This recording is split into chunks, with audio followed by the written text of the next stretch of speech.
hearty welcome to Grandma's Wealth Wisdom with your hospitable hosts, Brandon and Amanda Neely. This is the only podcast for strategies to grow your wealth simply and sustainably, like Grandma used to. Without further ado, here are your hosts.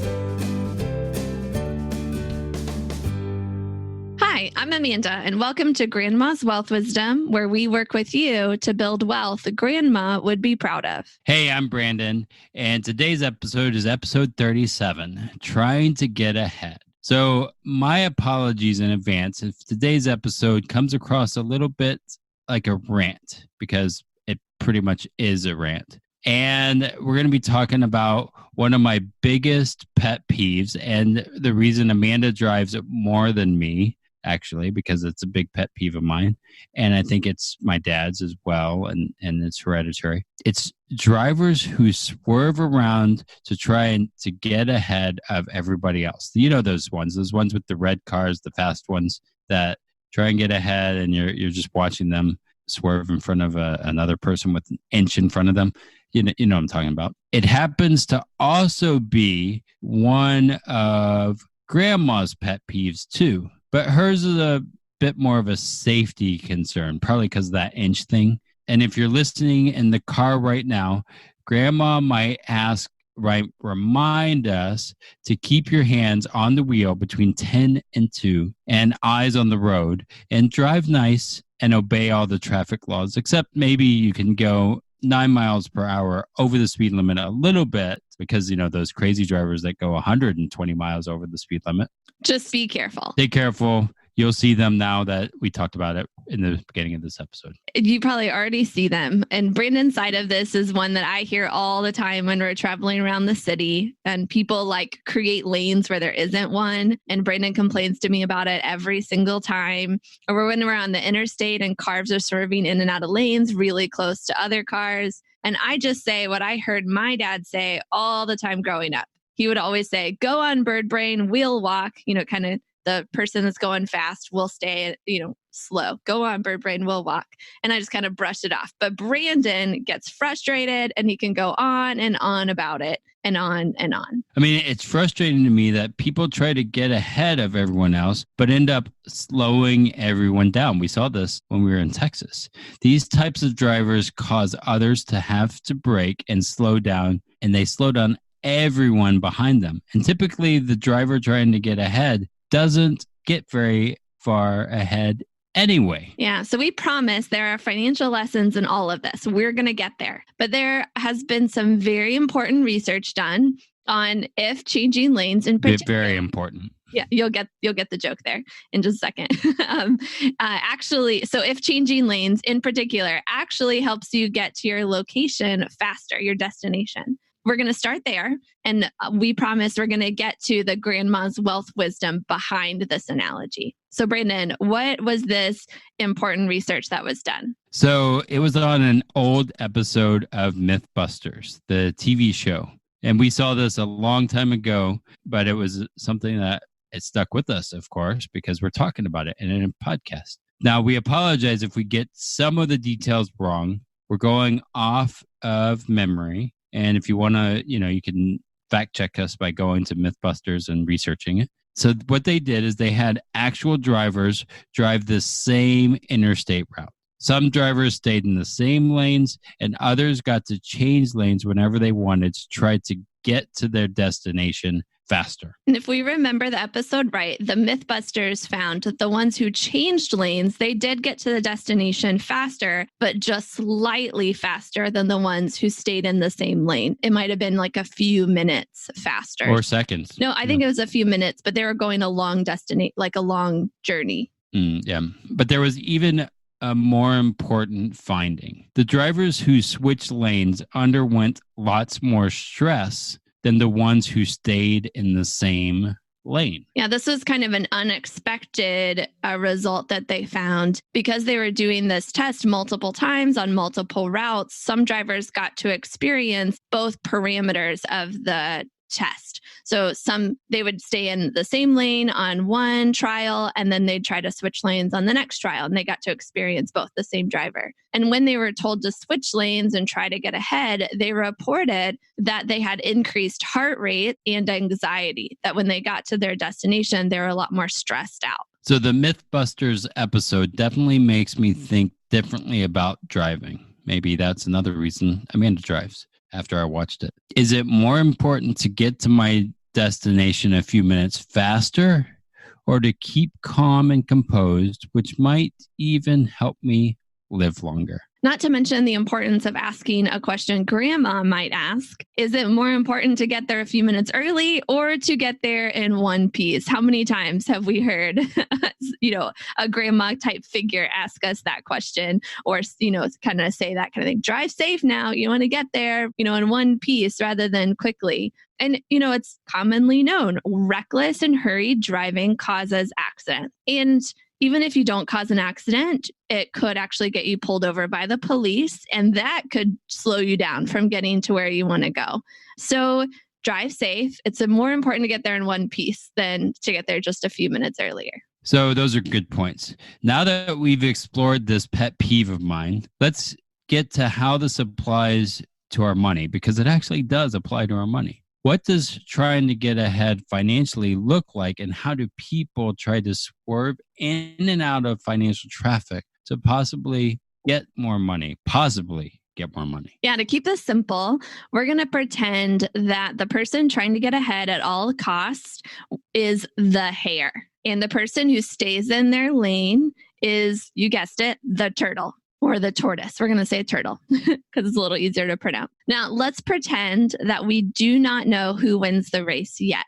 It could be the turtle. It could be the hare. Remember, this is a financial race, not a race. So it's a little different than the child's fable. And pretend you don't know who wins yet.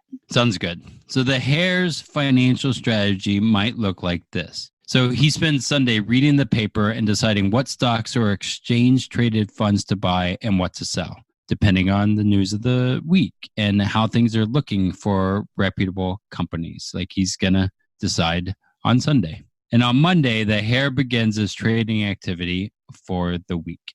He's always worried about trying to get ahead of the information that other people have, and he wants to make better decisions than anyone else.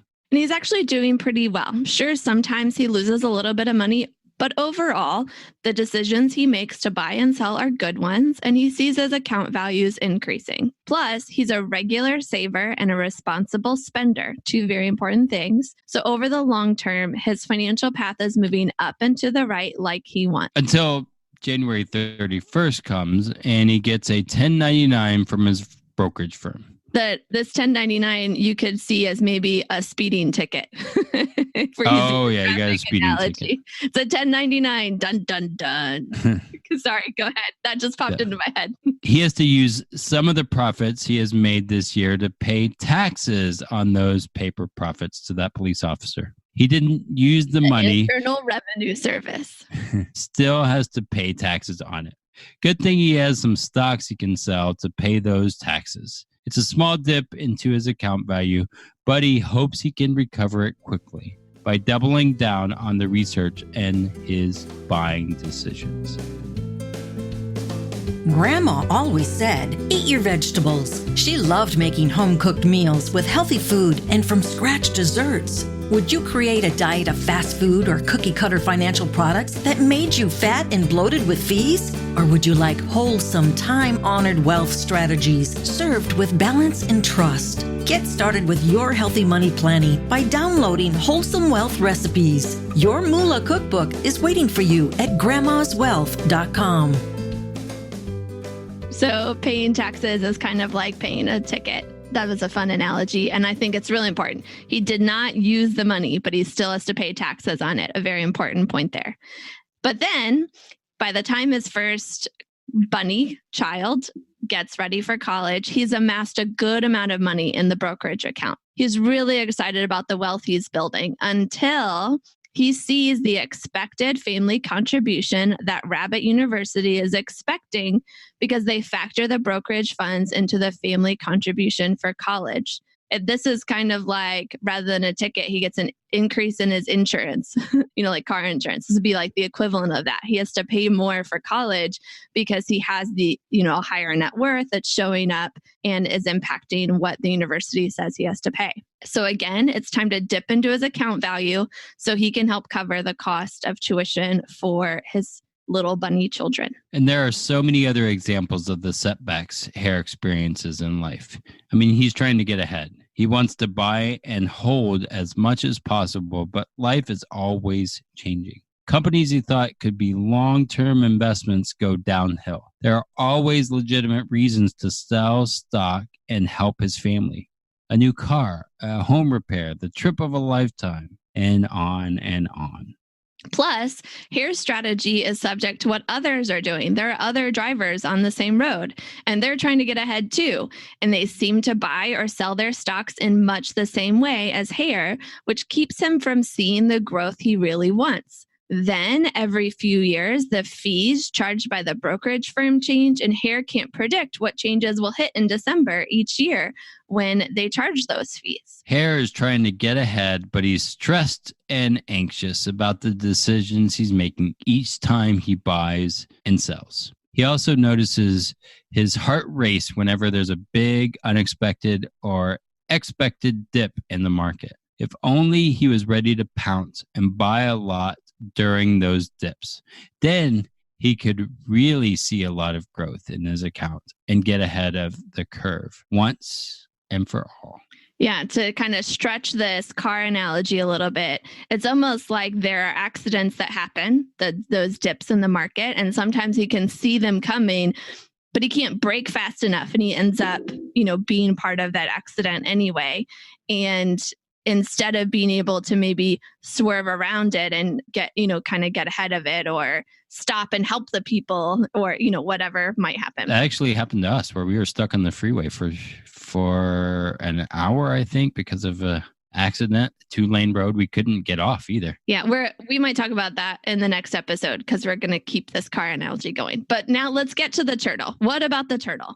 How is her financial strategy different? And, we're using the she's picking a lane and staying in that lane. What is that lane that she picked and is helping her get to her destination? So Turtle spent time a few years ago mapping out a financial path that could account for all the cycles of her and her family's lives. She has a strategy for college, for weddings, for purchasing a car, for repairing their home, and for her eventual retirement to Shellville. Now all Turtle has to do is stay the course. Turtle intentionally chose financial tools that did not require active management, but would be reliable and consistent enough to provide financial security. Turtle is more concerned about making sure she reaches her financial goals than she is about growing her money the fastest she can. So far, things are going very well. Her account value never goes down, and the numbers she has shown when she started her path are very close to accurate. In fact, they're only 2 cents off the original estimate. Just like Hare, Turtle's path is moving up and to the right, just maybe not as quickly as his. Yet, Turtle starts to catch up to Hare because her funds are growing tax deferred. She does not have to reduce her account value to pay income taxes on money she is not using. And when Turtle's kids go to college, her account isn't even seen by Shelley University. So her kids get plenty of grants and scholarships. Still, her path continues to go up and to the right. Turtle still lives in the same world as Hare and is subject to all the same life challenges: job switches, car replacements, home repairs, family vacations, and so forth.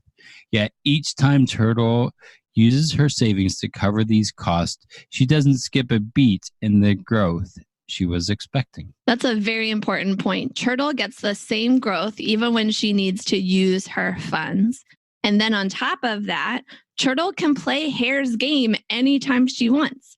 When we go into the next recession, Turtle's got a big pool of money that won't go down because of a stock market crash. Then she can swoop in and buy low when everyone else is just trying to hold on. That's a big advantage Turtle has. It's almost like her car can turn into a plane and she's above the financial turbulence, but ready to land when the opportunity presents itself. Now, we want to be honest. Sometimes Hare's accounts has more money than Turtle's. Who knows? Maybe Hare will end up with lots more wealth than Turtle. Unlike the children's fable, the story with their money is more complicated. But here's the main point today. Who do you think enjoys their path more than the other? Does Hare enjoy the stress, anxiety, and constant maintenance of his account? Does Turtle get bored waiting for her funds to grow? We'll let you decide. We want to leave you today with some thoughts to chew on, maybe the next time you're sitting in traffic, perhaps because someone was trying to get ahead and caused an accident. Here's some questions to ponder. What kind of driver do you want to be for your financial vehicle? Do you want to be swerving here and there trying to get ahead? Would you rather stay in one lane and see predictable movement with the option to change lanes for the right opportunity? Neither path is right or wrong, ethically speaking. They're both moral and good, but they do have their pros and cons, and depending on your goals and, frankly, how much stress you want in your life. I'm sorry to mix metaphors, but another helpful way to think about it is that you'll drive differently depending on what kind of transport you choose. What kind of financial vehicle do you want to use? Maybe you like a car because you can control each turn. Maybe you like a train because you have a predictable schedule. Maybe you'd prefer a plane to get you above the financial storms. Different financial tools make your money do different things.